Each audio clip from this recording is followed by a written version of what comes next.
അന്യത്രാച്യുതഗോത്രതാം 7 ദ്വീപുകളെയും ഭരിച്ചിരുന്നു നാം ഭാഗവതം പറയുന്നത്. ഭാഗവതത്തിലെ വാക്കുകൾ ഇങ്ങനെയാണ്. സപ്തദ്വീപ എന്ന് പറഞ്ഞാൽ 7 ദ്വീപുകൾ. ഈ ഭൂമിക്ക് എത്ര ദ്വീപുകളാണ്? അപ്പൊ ഏറെക്കുറെ ഭൂമി മുഴുവൻ ഭരിച്ച രാജാവാണ് ഈ പൃഥു മഹാരാജാവ്. അത്രയും വലിയ ഗംഭീരനായിരുന്നു പറയാണ്.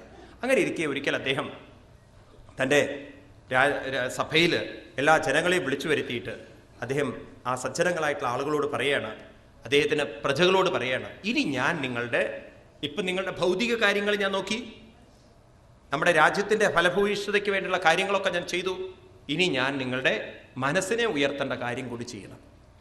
അപ്പോൾ ഒരു വ്യക്തിയുടെ വികാസം എന്ന് പറയുന്നത് നമ്മുടെ പൂർവികന്മാർ 4 തരത്തിലാണ് മനസ്സിലാക്കി വെച്ചിരുന്നത്.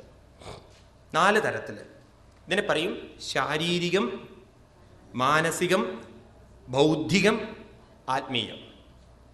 ശാരീരികം, മാനസികം, ബൗദ്ധികം, ആത്മീയം. ശാരീരികമായ വികാസം എന്ന് പറയുന്നത് അതിന് ഭക്ഷണം വേണം, ജോലി ചെയ്യണം, അങ്ങനെയൊക്കെയുള്ള കാര്യങ്ങളാണ്. മാനസിക വികാസം എന്ന് പറയുന്നത് സാധാരണ രീതിയിൽ സന്തോഷം, സുഖം, സംതൃപ്തി, ഇത്തരത്തിലുള്ള ഒരു എൻവിറോൺമെൻ്റാണ്. ബൗദ്ധിക വികാസം എന്ന് പറയുന്നത് അവനവൻ ചെയ്യുന്ന ജോലി ചെയ്യുന്ന മേഖലയിൽ അതിനെക്കുറിച്ചുള്ള അറിവും കഴിവാണ്. ഇത്രയൊക്കെ ലൗകിക ലോകത്തിൽ നമ്മൾ കാണുന്നുണ്ടെങ്കിലും ഇനിയുള്ളതാണ് ഏത്? ആത്മീയം എന്നുള്ളത്. അതെന്താ ആത്മീയം എന്ന് പറയുന്നത്? നാം നേരത്തെ പ്രാധാന്യം കൊടുത്തത് ശാരീരികതയ്ക്കാണ്, പിന്നെ പ്രാധാന്യം കൊടുക്കുന്നത് മാനസികമാണ്, പിന്നീട് പ്രാധാന്യം കൊടുക്കുന്നത് ബൗദ്ധികത്തിനാണ്. ഈ 4നെയും നിലനിർത്തുന്നത് ആത്മീയം. അതില്ലെങ്കിൽ ഇതൊന്നുമില്ല. അതുകൊണ്ട് ഇനി ആത്മീയതയിലേക്ക് പ്രാധാന്യം കൊടുക്കുക എന്ന് പറഞ്ഞു കഴിഞ്ഞാൽ അർത്ഥം പ്രായം കൂടുന്തോറും ഇനി മനസ്സാരിലേക്ക് തിരിയണം? ആത്മീയതയിൽ. അത് ഞാൻ തിരിച്ചിട്ടില്ല എങ്കിൽ വളരെ മനോഹരമായിട്ട് ഇവിടെ പറയാണ് 21-ാം അധ്യായത്തിൽ 24-ാമത്തെ ശ്ലോകം. ഉദ്ധരേത്കരം രാജ പ്രജാധർമ്മേഷു അശിക്ഷയൻ പ്രജാനം ചമലം ഭുങ്ക്തേ ഭഗം ച സ്വം ജഹാദിസ.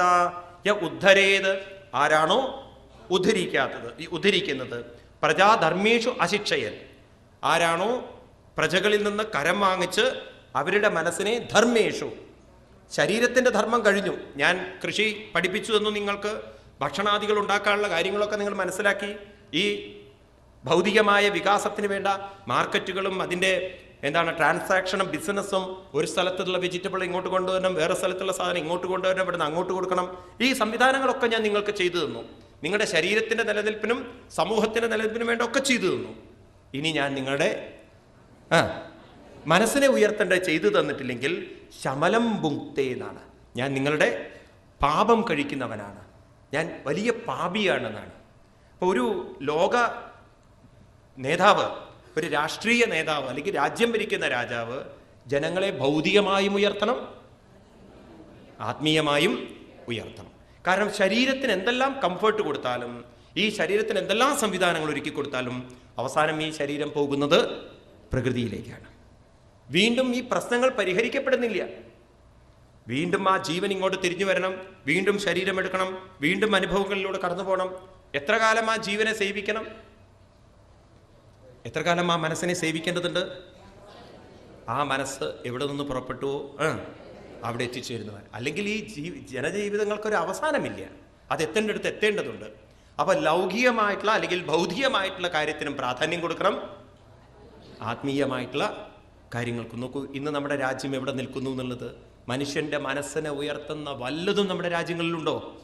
ചിന്തിക്കും നിങ്ങൾ. നോക്കൂ, ഇത്രയൊക്കെ പഴയ രാജാക്കന്മാരുടെ വിവേകമുണ്ടായിരുന്നു, അവർ അങ്ങനെയൊക്കെ ചിന്തിച്ചവരായിരുന്നു. എന്നിട്ട് അദ്ദേഹം പറഞ്ഞു, അതുകൊണ്ട് ഇത് ഞാൻ നിങ്ങൾക്ക് ചെയ്തു തന്നിട്ടില്ലെങ്കിൽ നിങ്ങളുടെ പാപം അനുഭവിക്കുന്നവനാവും എന്ന് പറഞ്ഞുകൊണ്ട് യൽപാദസേവാഭിരുചിസ്തപസ്സിനാം അശേഷ ജന്മോപജിതം മലം ധിയാം സദ്യക്ഷിണോത്യനു അന്വഹമേ ദിസതീം യഥാ പദാങ്കുഷ്ട വിനിസൃതാസരിൽ. ആരുടെ പാദപത്മങ്ങളെ കൊണ്ടാണോ, ഏത് ഭഗവാന്റെ കാരുണ്യം കൊണ്ടാണോ മനസ്സിനെ മാലിന്യങ്ങളൊക്കെ നീക്കിക്കൊണ്ട് നമുക്ക് ആ സദ്യക്ഷിണോതി, നമ്മുടെ മനസ്സിൻ്റെ ദുഃഖങ്ങളൊക്കെ മാറ്റിക്കൊണ്ട് അവസാന കാലാകുമ്പോഴേക്കും പ്രായമാകുമ്പോഴേക്കും നമുക്ക് ഭഗവാനിലേക്ക് എത്തിച്ചേരാൻ സാധിക്കുന്നത്, അത് നിങ്ങൾക്ക് എത്തിച്ചു തരാൻ സാധിച്ചില്ലെങ്കിൽ, നിങ്ങൾ അതിലേക്ക് വഴി കാണിക്കാൻ സാധിച്ചില്ലെങ്കിൽ പിന്നെ ഞാൻ രാജാവായിരിക്കുന്നതിൽ എന്ത് അർത്ഥമുണ്ട്? അതുകൊണ്ട് എനിക്ക് നിങ്ങൾക്ക് നിങ്ങളുടെ സംസ്കൃതിയെ, നിങ്ങളുടെ എല്ലാവിധത്തിലുള്ള സംസാര ദുഃഖങ്ങളെയും മാറ്റാൻ നമുക്ക് സത്സംഗങ്ങളിലേക്ക് മനസ്സിനെ നയിക്കണം എന്ന് പറഞ്ഞുകൊണ്ടിരിക്കുന്ന സമയത്താണ് രാജാവിനെ അനുഗ്രഹിച്ചുകൊണ്ട് അങ്ങോട്ട് കടന്നു വരുന്നു സനൽകുമാരാദി മഹർഷിമാർ. അതാണ് അതിൻ്റെ ഭാഗ്യം എന്ന് പറയുന്നത്. ഇപ്പം രാജാവ് ജനങ്ങളെ ഉയർത്തേണ്ട കാര്യങ്ങളിലേക്ക് മനസ്സ് വെക്കുമ്പോൾ തന്നെ, അവരെ ആ രീതിയിലേക്ക് ഹൈഡ് ചെയ്യുമ്പോൾ തന്നെ, അത്തരത്തിലുള്ള ചിന്തകൾ വന്നപ്പോൾ തന്നെ അവരെ ഉയർത്താൻ സഹായിക്കുന്ന സജ്ജനങ്ങൾ വന്നു. അപ്പം പ്രായം കൂടുന്തോറും നമ്മൾ മറ്റൊരാൾക്ക് ഭാരമാവാതിരിക്കണമെങ്കിൽ, നമ്മുടെ മനസ്സ് പ്രശ്നങ്ങൾ ഉണ്ടാവാതിരിക്കണമെങ്കിൽ, മനസ്സിന് സന്തോഷവും ധൈര്യവും ഒക്കെ ഉണ്ടാവണമെങ്കിൽ മനസ്സ് ആരിലേക്ക് തിരിയേണ്ട വേണം? ഭഗവാനിലേക്ക്. അല്ലെങ്കിൽ എന്താ ഉണ്ടാവുകയെന്നറിയോ? ഒരു ബോധം ഉണ്ടാവില്ല. ചില ആളുകൾക്ക് ഉണ്ടല്ലോ ജീവിക്കുന്നത് ചത്തതിനൊക്കുമേ ജീവിച്ചിരിക്കലെന്ന്. ഒരു ചെറുപ്പക്കാരൻ പറയാണ്, എൻ്റെ അച്ഛൻ്റെ ഗതി എന്താന്ന് എനിക്കും അറിയില്ല. ബോധമില്ല. മനസ്സ് അവസാനം ആകുമ്പോഴേക്കുണ്ടല്ലോ എവിടേക്കോ തിരിഞ്ഞു പറഞ്ഞ് ഇപ്പം അൾഷീമിയസ് എന്നൊക്കെ പറഞ്ഞ പുതിയ രോഗങ്ങളുണ്ടല്ലോ. ചേച്ചി എന്ത് പറ്റിയെന്ന് ഇങ്ങൊരു വടി പിടിച്ചിട്ടാണ് നടക്കുക. എന്നിട്ട് എന്ത് ചോദിച്ചാൽ വടി കിടക്കയിൽ കൊണ്ടുവയ്ക്കും. എന്നിട്ടൊരു മൂലയിൽ പോയി ചാരി നിൽക്കും. എന്താ അച്ഛാ ചെയ്യണത്? അച്ഛനറിയില്ല ഏതാ വടി ഏതാ ഞാൻ എന്നുള്ളത്. ഇപ്പം വടി കിടക്കയിൽ കൊണ്ടുവയ്ക്കുമ്പോൾ അദ്ദേഹത്തിന് തോന്നുന്നത് ഞാൻ കിടക്കണമെന്നാണ്. അപ്പം അങ്ങെന്താ അവിടെ ചെയ്യുന്നത്? വടി ചാരി വെച്ചിരിക്കുകയാണ്. എന്താ അവരോട് പറയുക? വയസ്സുകാലത്ത് ഇങ്ങനത്തെ ബോധങ്ങളൊക്കെ ഉള്ള ആൾക്കാരുണ്ട്, അവിവേകികളായിട്ടുള്ള ആളുകളുണ്ട്. കുറ്റം പറഞ്ഞിട്ട് കാര്യമില്ല. ആവുന്ന കാലത്ത് മനസ്സിനെ ഉയർത്തിയിട്ടില്ലെങ്കിൽ ഏതെങ്കിലും തെറ്റായിട്ടുള്ള ചിന്തകളിലൊക്കെ കുരുങ്ങി അത് മനുഷ്യനെ വഴിതെറ്റിക്കും. അതുകൊണ്ട് ഞാൻ നിങ്ങളെ ഉയർത്തിയിട്ടില്ലെങ്കിൽ ഞാൻ വഴിതെറ്റിക്കുന്നവനായി തീരും എന്ന് പറഞ്ഞ് അദ്ദേഹം പറയുമ്പോഴേക്കും നമോ വവൃത്ത സത്വായ പുരുഷായ മഹീയസേ യോ ബ്രഹ്മക്ഷത്രമാവിശ്യ വിവർത്തീതം സ്വതേജസാം. ഏതൊരു മഹാത്മാക്കളുടെ കാരുണ്യം കൊണ്ടാണോ നമ്മുടെ ജീവിതം ധന്യമാക്കാൻ സാധിക്കുന്നത്, ആ സജ്ജനങ്ങളെ നമുക്ക് സേവിക്കാൻ സാധിച്ചാൽ നമ്മുടെ ജീവിതം ഉയർത്താം എന്ന് പറയുമ്പോഴേക്കും അങ്ങോട്ട് വരുന്നു ജനേഷു പ്രഗണ്ണൽ സേവം പൃഥും പൃഥുല വിക്രമം തത്രോപജഗ്മുനയ ചത്വാര സൂര്യവർച്ചസ. ചത്വാര എന്ന് പറഞ്ഞാൽ 4 പേര്. അവരായിരുന്നു സനകൻ, സനന്ദൻ, സനൽകുമാരൻ, സനാഥൻ. അപ്പം ഭഗവാൻ അന്ന് പറഞ്ഞല്ലോ, ഭഗവാനോട് ആവശ്യപ്പെട്ടുവല്ലോ, എനിക്ക് 1000കണക്കിന് ചെവികളുടെ ശക്തി തരണം. എന്ത് വേണം? ശക്തി വേണം. എന്തിന്? സത്സംഗങ്ങൾ കേൾക്കാൻ. ഇന്നിതാ നോക്കൂ, ഭഗവാൻ അനുഗ്രഹിച്ചതുപോലെ അദ്ദേഹത്തിന് സ്വയം ഉയരാനല്ല, സ്വയം തന്നെ മാത്രം ഉയർത്താനല്ല തോന്നിയത്, മറ്റുള്ളവരെയും കൂടി ഉയർത്താനുള്ള ആ വിവേകം അവിടേക്ക് കടന്നു വരുന്നു ആ മഹാത്മാക്കള്. അവരെ കണ്ടതും സ്വാഗതം വോദിജശ്രേഷ്ഠാം യദ്വൃതാനി മുമുക്ഷവാം ചരന്തി ശ്രദ്ധയാധീര ബാലാ ഏവ ബൃഹന്തിജ. മഹാത്മാക്കളെ സ്വാഗതം, സ്വാഗതം. നിങ്ങളുടെ ആ സാന്നിധ്യം കൊണ്ട് തന്നെ ഞങ്ങൾ പവിത്രീകരിക്കപ്പെട്ടു. ഞങ്ങളെല്ലാം അങ്ങേ ശ്രദ്ധയോട് കൂടിയിട്ട് ഞങ്ങളെ ഉയർത്താൻ വേണ്ടിയിട്ട് മുമുക്ഷുക്കളായിട്ട് നിങ്ങളുടെ മുന്നിലിരിക്കുന്നു. ഇനി നിങ്ങൾ ഞങ്ങളോട് കുശലം ചോദിക്കുന്നതും ഞങ്ങൾ നിങ്ങളോട് കുശലം ചോദിക്കുന്നതും വാസ്തവത്തിൽ ആവശ്യമില്ലാത്തതാണ്. എന്തുകൊണ്ടാണ്? പ്രച്ഛിന്ന കുശലം നാഥാം ഇന്ദ്രിയാർത്ഥാർത്ഥവേദിനം വ്യസന്നാവായതസ്മിൻ പതിദാനം സ്വകർമ്മഭി. നിങ്ങൾ ഞങ്ങളോട് കുശലം ചോദിക്കുകയാണ്. കുശലം നാഥ ഇന്ദ്രിയാർത്ഥാർത്ഥവേദിനം. ഈ ലൗകിക ലോകത്തിൽ മാത്രം ജീവിക്കുന്ന ഞങ്ങളോട് സുഖം തന്നെയല്ലേ എന്ന് ചോദിക്കുന്നതിൽ അർത്ഥമില്ല. കാരണം ഞങ്ങളെ സംബന്ധിച്ച് ആത്മാർത്ഥമായി പറഞ്ഞാൽ ഒരു സുഖവും ഇല്ല. പിന്നെ സുഖമുണ്ടോ എന്ന് ചോദിക്കുന്നതിൽ അർത്ഥമില്ല. മനസ്സിലാവുണ്ടോ? അതായത് യഥാർത്ഥത്തിലുള്ളൊരു സുഖം അനുഭവിക്കാത്തവരോട് സുഖമാണോ ചോദിക്കുന്നത് അർത്ഥമില്ലാത്തൊരു ചോദ്യമാണ്. അതുകൊണ്ട് ഞങ്ങളോട് സുഖമാണോ എന്ന് ചോദിക്കുന്നതിൽ അർത്ഥമില്ല. ഇനി നിങ്ങളോടാണെങ്കിലോ ഭവൽ സുകുശല പ്രശ്ന ആത്മാരാമേഷു നേഷ്യതേ കുശല അകുശല എത്ര ന സന്ധിമതിവൃത്തയ. സുഖവും ദുഃഖവും ഒരുപോലെ ഇരിക്കുന്ന, ജയപരാജയങ്ങൾ ഒരുപോലെ ഇരിക്കുന്ന, മാനാപമാനങ്ങൾ ഒരുപോലെ ഇരിക്കുന്ന നിങ്ങളോടും സുഖമല്ലേ എന്ന് ചോദിക്കുന്നതിലും അർത്ഥമില്ല. കാരണം നിങ്ങൾക്കെന്നും സുഖമല്ലാതെ വേറെ ഒന്നും ഇല്ല. ആത്മാരാമന്മാരായ നിങ്ങളോട് ചോദിക്കുന്നതിലും അർത്ഥമില്ല, ഞങ്ങളോട് ചോദിക്കുന്നതിലും അർത്ഥമില്ല. കാരണം നമ്മൾ രണ്ടുപേരും 2 തലത്തിലാണ്. ഒരാൾ ഉയർന്ന തലത്തിലാണെങ്കിൽ നമ്മളെന്നും നമ്മുടെ തലത്തിലാണ്. അത് അമ്മയും അച്ഛനും പറയുന്ന പോലെ എൻ്റെ മക്കളൊക്കെ സ്വാമി ഒരു സ്റ്റേറ്റ്സിലാണ്, ഞങ്ങൾ വേറൊരു സ്റ്റേറ്റിലാണ്. അവരും സ്റ്റേറ്റ്സിലാണ്, ഇവരും സ്റ്റേറ്റിലാണ്. ഇതുപോലെയാണ് ഞങ്ങളുടെ അവസ്ഥ, ഈ കാര്യങ്ങൾ. അതുകൊണ്ട് നിങ്ങൾ ഞങ്ങളെ ഉയർത്തിയാലും, അതുകൊണ്ട് മഹാത്മാക്കളെ ഞങ്ങളത് നമസ്കരിക്കുന്നു എന്ന് പറഞ്ഞ് സംഗമഗ്ഗലു സാധൂനാം ഉപയേഷാം ച സത്സമ്മത യൽ സംഭാഷണ സംപ്രശ്ന സർവേഷാം വിതനോദിശം. സംഭാഷണ സംപ്രശ്ന. നിങ്ങളോട് സംഭാഷണം ചെയ്യുന്ന സമയത്ത്, നിങ്ങളോട് ചോദിക്കുകയും ഉത്തരവും കിട്ടുന്ന സമയത്ത് മനസ്സിലുള്ള എല്ലാ സംശയങ്ങളും തീർന്നുകൊണ്ട് മനസ്സിനെ ഉയർത്താൻ സാധിക്കുന്നു. അപ്പം നമ്മുടെയൊക്കെ സംശയങ്ങൾ തീരണമെങ്കിൽ ഇതിനെയാണ് സംവാദം എന്ന് പറയുക. നമ്മളൊക്കെ ഉണ്ടല്ലോ മനസ്സിൽ ഓരോ ചോദ്യങ്ങൾ എടുത്തു വെച്ചിട്ട് നമ്മളത് മറ്റുള്ളവരോട് ചോദിച്ചു തീർക്കണം. നമ്മുടെ ഹിന്ദു മതത്തിൽ ഈ ഒരു സംസ്കാരമാണുള്ളത്. ഒന്നും നമുക്ക് ഉപദേശിക്കുകയല്ല, എല്ലാം സംഭാഷണങ്ങളാണ്, ചോദ്യോത്തരങ്ങളാണ്. ഞാൻ നേരത്തെ പറയണ്ടായി നിങ്ങളോട്, ഇതെല്ലാം സംവാദ രൂപത്തിലാണ് പറഞ്ഞിരിക്കുന്നത്.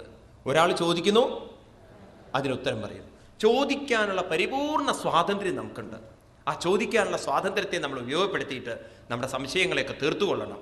ഇപ്രകാരം അവർ ഞങ്ങൾ ഉയർത്തു എന്ന് പറഞ്ഞപ്പം അവർ പറയുന്നു, അസ്തേവരാജൻ ഭവതോ മതുദ്ദിശാം പാദാരവിന്ദസ്യ ഗുണാനുപാധനേ രതിർവൃതാഭാവിതുനോദിനൈഷ്ടകീ കാമം കഷായം മലമന്തരാത്മന. മനസ്സിന്റെ മാലിന്യങ്ങൾ തീർക്കുന്ന കാമം, കഷായം, മലം, അന്തരാത്മന. അന്തരാത്മാവിനെ അനുഭവിക്കാൻ തടസ്സം നിൽക്കുന്ന മനസ്സിന്റെ കാമ തുടങ്ങിയിട്ടുള്ള വികാരങ്ങളാകുന്ന മലങ്ങളെ തീർക്കുന്ന രതിർ പാദാരവിന്ദ ഗുണാനുപാധനേ. ഭഗവാന്റെ പാദാരവിന്ദത്തിൽ രതി ഉണ്ടാക്കുന്ന കാര്യങ്ങൾ നിങ്ങൾ കേട്ടാലും എന്ന് പറയണം.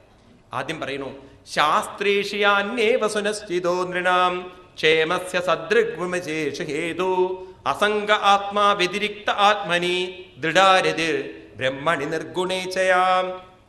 രാജാവിന് പറഞ്ഞു കൊടുക്കുന്നത്, ശാസ്ത്രീഷു ഈ അനേവ സുനിശ്ചിതാനോ നൃണം. ശാസ്ത്രീയമായിട്ട് നിങ്ങൾ കാര്യങ്ങളെ സുനിശ്ചിതോ, നിങ്ങൾ കാര്യങ്ങളെ മനസ്സിലാക്കി വെക്കണം. ഈ പ്രയോഗം ഉണ്ടല്ലോ, വളരെ ശ്രദ്ധിക്കണം. ശാസ്ത്രീയമായി കാര്യങ്ങളെ വേണ്ട വിധത്തിൽ മനസ്സിലാക്കണം എന്ന് വെച്ചാൽ എന്താ അർത്ഥം? ശാസ്ത്രങ്ങൾ എന്താണോ പറഞ്ഞിരിക്കുന്നത് അതേ നമ്മൾ ചെയ്യാവൂ.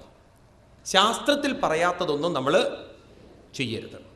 ഇന്ന് നമ്മുടെ ഹിന്ദു സംസ്കാരം എന്ന് പറയുന്നത് ഭൂരിപക്ഷം ആളുകളും ശാസ്ത്രത്തിൽ പറഞ്ഞതല്ല ചെയ്യുന്നത്. വഴിപാടുകൾ ചെയ്യണം എന്നത് എവിടെയെങ്കിലും നിങ്ങൾ കണ്ടിട്ടുണ്ടോ? ഗീതയിൽ എവിടെയെങ്കിലും ഉണ്ടോ? വഴിപാട് ചെയ്യണം നിങ്ങൾ എവിടെയെങ്കിലും വായിച്ചിട്ടുണ്ടോ? ഏതെങ്കിലും ശാസ്ത്രത്തിൽ നിങ്ങൾ വായിച്ചിട്ടുണ്ടോ? എന്നെ സംബന്ധിച്ച് ഞാൻ വായിച്ചിട്ടില്ല. ഒരു ഭഗവാനും ഇങ്ങനെ എനിക്ക് വഴിപാട് തരണമെന്ന് പറഞ്ഞിട്ടില്ല. എന്നാൽ ശാസ്ത്രങ്ങളിൽ പറഞ്ഞിരിക്കുന്നത്, ഭഗവാൻ വളരെ വ്യക്തമായി പറഞ്ഞിരിക്കുന്നത്, നിങ്ങളുടെ മനസ്സിനെ നിങ്ങൾ എനിക്ക് അർപ്പിക്കണമെന്ന്. മയ്യേവ മന ആദസ്വ മയി ബുദ്ധിം നിവേശയ നിവസിഷ്യസി മയ്യേവ അതവൂർദ്ധം ന സംശയ. നിങ്ങൾ വഴിപാട് ചെയ്യണം എന്നല്ല പറഞ്ഞിരിക്കുന്നത് ആരെയാണ് സമർപ്പിക്കേണ്ടത്? മയ്യർപ്പിതമനോ ബുദ്ധി. എന്താ പറയുന്നത്? എൻ്റെ മനസ്സിനെയും ബുദ്ധിയെയും. സർവധർമാൻ പരിത്യജ്യ മാമേകം ശരണം വ്രജ. ഗീതയിൽ ആവർത്തിച്ച് പറയുന്ന വാക്കുകൾ ഇതാണ്. ഗീതയിൽ ഇനി ഭാഗവതത്തിൽ വരുമ്പം അവിടെയും ഇത് തന്നെയാണ് പറയുന്നത്. അവിടെ പറയണം, വിഷയാൻ ധ്യായത ചിത്തം വിഷയേഷു വിഷജ്യതേ മാം അനുസ്മര ചിത്തം മയ്യേവ പ്രവിലീയതേ. എന്നെ അനുസ്മരിക്കുന്ന ചിത്തം എന്നിലേക്ക് വരണമെന്ന്. അപ്പൊ ഭഗവാൻ എന്താണ് ആവശ്യം? ശാസ്ത്രങ്ങളിൽ പറഞ്ഞിരിക്കുന്നത് വസ്തുക്കളും സാധനങ്ങളും ഒന്നുമല്ല ഭഗവാൻ ആവശ്യം. ഭഗവാൻ ആവശ്യം മനസ്സിനെയാണ്. അപ്പം നമ്മൾ അമ്പലത്തിലേക്ക് എന്തിനാ പോകേണ്ടത്? വഴിപാട് കഴിക്കാൻ വേണ്ടി പോണോ? പറയില്ലേ നിങ്ങൾ? എനിക്ക് നല്ല ബോധ്യമാണ്. പെട്ടെന്നൊന്നും മാറരുത് നിങ്ങൾ. ഞാനിത് മാറ്റിയെടുക്കാൻ വേണ്ടിയിട്ടാണ് നിങ്ങളോട് പറയുന്നത്. നമ്മൾ അമ്പലത്തിൽ പോകുന്നത് നമ്മുടെ ഓരോരുത്തരുടെയും മനസ്സിനെ സമർപ്പിക്കാൻ വേണ്ടി. അല്ല സ്വാമി, ഇതങ്ങോട്ട് എടുത്തു വയ്ക്കാൻ പറ്റില്ലല്ലോ.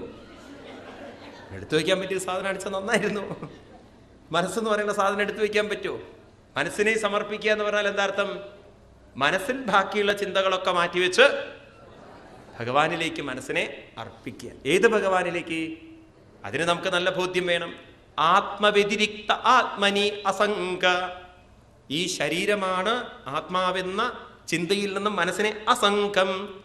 എന്നിട്ടോ ദൃഢാരതി ആത്മനി ദൃഢാരതി. ആരിൽ രതി വയ്ക്കണം? ആത്മാവിൽ. അപ്പൊ ഇവിടെ ഭഗവാൻ എന്ന് പറയുന്നത് ഈ സനൽകുമാരാദി മഹർഷിമാർ ചൂണ്ടിക്കാണിക്കുന്നത് ഈ രാജാവിൽ നിന്നും വ്യത്യസ്തനായിട്ടുള്ള ഒരു ഈശ്വരനിലേക്കല്ല. ആണോ? ഇങ്ങോട്ടാ കൊണ്ടുവരുന്നത്? തന്നിൽ നിറഞ്ഞിരിക്കുന്ന ഭഗവാനിലേക്കാണ്. അത് നമ്മൾ പരിശീലിച്ചെടുക്കണം. നമ്മളിൽ തന്നെ നിറഞ്ഞിരിക്കുന്ന ഭഗവാനിലേക്ക് മനസ്സ് വരണമെങ്കിൽ ശരീരത്തെക്കുറിച്ചുള്ള ചിന്ത, ശരീരവുമായി ബന്ധപ്പെട്ട ആളുകളെക്കുറിച്ചുള്ള ചിന്ത, ശരീരവുമായി ബന്ധപ്പെട്ട വസ്തുക്കളെക്കുറിച്ചുള്ള ചിന്തകളൊക്കെ മാറ്റിവെച്ചിട്ട് സർവധർമ്മ എന്ന് പറഞ്ഞാൽ മനസ്സിലെ എല്ലാ ധർമ്മങ്ങളും വിട്ടുകൊണ്ട്, ചിന്തകളും വിട്ടുകൊണ്ട് ആ ഭഗവാനിലേക്ക് മനസ്സിനെ കുറച്ചു നേരത്തേക്ക് സമർപ്പിക്കാൻ സാധിച്ചാൽ ബ്രഹ്മണി നിർഗുണേ ചയാം, ആ ഭഗവാനിലേക്ക് ആ മനസ്സ് ചേരും. അപ്പൊ ഭഗവാൻ ഗീതയിൽ പറയുന്ന ശ്ലോകം ഇതാണ്. യശാസ്ത്രവിധിമുത്സൃജ്യ, 16-ാം അധ്യായത്തിൽ 23-ാമത്തെ ശ്ലോകം ഞാൻ പറഞ്ഞതാണ്, ആവർത്തിക്കുകയാണ്. യശാസ്ത്രവിധിമുത്സൃജ്യ വർത്തതേ കാമകാരതാം ന സിദ്ധിമവാപ്നോതി ന സുഖം ന പരം ഗതിം. യശാസ്ത്രവിധിമുത്സൃജ്യ, ആരാണോ ശാസ്ത്രവിധിയെ വിട്ടുകൊണ്ട് വർത്തതേ കാമകാരത, തനിക്ക് തോന്നിയതൊക്കെ കാമത്തിൻ്റെ കാരണത്താൽ ചെയ്യുന്നത്, ആഗ്രഹങ്ങൾ വെച്ചുകൊണ്ട് ചെയ്യുന്നത്. അപ്പം നമ്മൾ ആഗ്രഹങ്ങൾ വെച്ചുകൊണ്ട് ചെയ്യുന്നതൊക്കെ ശാസ്ത്രവിധിയല്ല എന്ന് പറയുകയാണ്. അപ്പം ശാസ്ത്രവിധി പ്രകാരം ചെയ്തിട്ടില്ലെങ്കിൽ ന സുഖം ന പരാംഗതി, അവർക്ക് എന്തില്ല, സുഖവും പരാഗതിയും ഒന്നുമില്ല. അതുകൊണ്ട് എന്ത് വേണം? തസ്മാൽ ശാസ്ത്രം പ്രമാണം തേ, പ്രമാണം ഏതായിരിക്കണം? ശാസ്ത്രമായിരിക്കണം. എന്ന് വെച്ചാൽ എന്താർത്ഥം? നമുക്ക് അറിയില്ലെങ്കിൽ ശാസ്ത്രത്തിൽ ഇത് പറഞ്ഞിട്ടുണ്ടോ എന്ന് ചോദിച്ച് മനസ്സിലാക്കണം. അല്ലെങ്കിൽ നമ്മൾ അന്ധവിശ്വാസങ്ങളിലേക്ക് കുരുങ്ങും. ആളുകൾ അന്ധവിശ്വാസം പ്രചരിപ്പിക്കാൻ നല്ലോണം ഉണ്ടായിരുന്നു. പണ്ടൊക്കെ ഉണ്ടായിരുന്ന ഒരു കാർഡ് അയക്കും വീട്ടിലേക്ക്, ഇത് 108 പേർക്ക് അയച്ചു കൊടുക്കണമെന്ന്, എന്നാൽ ലോട്ടറി അടിക്കും അത്രേ. ആളുകൾ ഇതിന്ന് എഴുതും ലോട്ടറി വിടരുതെന്ന്. ഇപ്പോൾ ഒക്കെ ഒന്ന് കുറഞ്ഞിട്ടുണ്ട്. ഇപ്പോൾ SMS ആയി മാറിയിട്ടത്. അങ്ങനെയൊക്കെ പുതിയ പുതിയ റെവല്യൂഷണറി അന്ധവിശ്വാസങ്ങളിലാണ് ആളുകൾ. അങ്ങനെയൊക്കെ ഓരോ അന്ധവിശ്വാസങ്ങൾ നമ്മുടെ ഉള്ളിൽ ഉറപ്പിച്ചുകൊണ്ട് ആ വൈകുന്നേരം രാമായണം വായിക്കാൻ പാടുമോ, ഹനുമാൻ സ്വാമി കോപിക്കും അത്രേ. അങ്ങനെയൊക്കെയുള്ള അന്ധവിശ്വാസങ്ങളുണ്ട്. വീണ്ടും ഉണ്ട്. ഒരു വീട്ടിൽ ചെന്നപ്പോൾ അവർ പറയാണ് ഓടക്കോളിൽ എടുത്തു വെച്ചിരിക്കുന്നു കൃഷ്ണൻ്റെ. അപ്പം എന്തു പറ്റി ഓടക്കോളിന്? ഓടക്കോളിൽ വെച്ചാൽ കൃഷ്ണൻ സ്വാമി സമ്പത്ത് ഊതിക്കളയും. ഏമായി പോയി. അയാൾക്ക് ഊതുന്ന പണിയാണ്, ഊതുന്ന പണി ഇനി അയാൾക്ക്, പക്ഷെ സമ്പത്ത് ഊതും അത്ര അയാൾ. ഇങ്ങനെയൊക്കെയുള്ള അന്ധവിശ്വാസങ്ങൾ അങ്ങോട്ട് ആരോ പ്രചരിപ്പിച്ച് അതാണെങ്കിൽ ന്യൂസ് പേപ്പറിനേക്കാൾ ശക്തിയാണ് അതിന്. അത് കണക്ട് ചെയ്യും ആളുകൾ വേഗം. ആന ഓടിയോ, ദൈവം കോപിച്ചു. ദൈവം ആനയുടെ ഒരു ബന്ധവുമില്ല. ദൈവം ആ ആനയുടെ ഉള്ളിലുള്ള ദൈവവും ആ വിഗ്രഹത്തിലിരിക്കുന്ന ചൈതന്യം ഒന്നാണെന്നാണ് പറയുന്നത് നമ്മളോട്. അത് കണക്ട് ചെയ്തു ആളുകൾ. അത് ശരിയില്ല, ഇത് ശരിയില്ല എന്ന്. എനിക്ക് മനസ്സിലാവണില്ല ഇതെന്നാ നമ്മൾ ഇന്നൊക്കെ മുക്തരാവുകയാണ്. അതുകൊണ്ട് എന്ത് വേണം? വേണ്ട വിധത്തിൽ ശാസ്ത്രങ്ങൾ, തസ്മാൽ ശാസ്ത്രം പ്രമാണന്തേ. ഭഗവാൻ എന്ന് പറയുന്നത് ദ്രോഹിക്കുന്നവനല്ല, ഭഗവാൻ എന്ന് പറയുന്നത് ഉയർത്തും. ദ്രോഹിക്കുന്നതൊക്കെ മനസ്സാണ്. നിങ്ങൾ നെഗറ്റീവായി ചിന്തിച്ചാൽ നിങ്ങളുടെ മനസ്സ് നിങ്ങളെ നെഗറ്റീവായി ദ്രോഹിക്കും. നിങ്ങൾ പോസിറ്റീവായി ചിന്തിച്ചാൽ നിങ്ങളുടെ മനസ്സ് നിങ്ങളെ പോസിറ്റീവായിട്ട്, എല്ലാം നിങ്ങൾ ആ രീതിയിൽ കാണാൻ തുടങ്ങിക്കഴിഞ്ഞാലല്ലോ മനസ്സിൽ വലിയൊരു മാറ്റം വരുത്താൻ സാധിക്കും.